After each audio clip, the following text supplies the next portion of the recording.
الحمد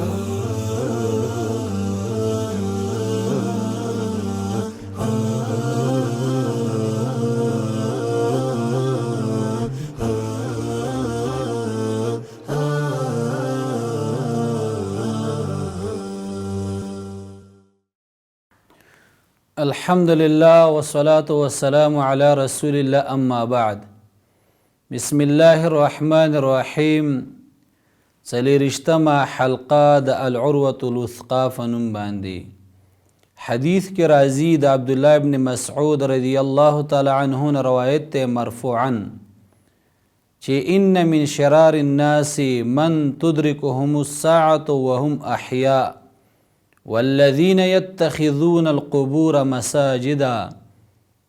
یقینا بدترین خلق هغه دی چې قیامت ور باندې راشي او هغه ژوندي وي، او هغه خلق چې نیسي قبرونو لره جماعتونه.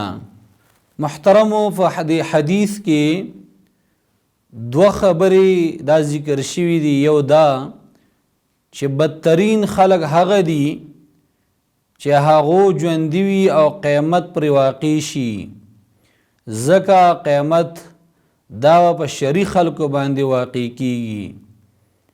دویم بدترین خلق هغه دي چې د قبرونو مساجد جماعتونه جوړي. د دې دوه مطلب دي. یو دا چې د قبر نه جماعت جوړ کړي،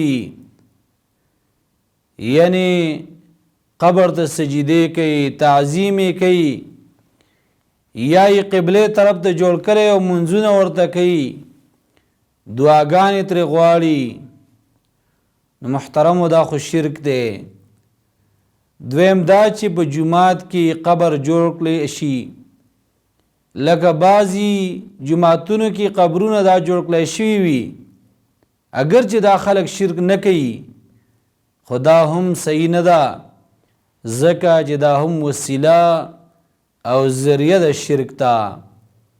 لہذا د داسې قسم کارونه ځان ساتل دا ضروری دي. وصلی الله علی خیر خلقه محمد و آله و اصحابه اجمعین.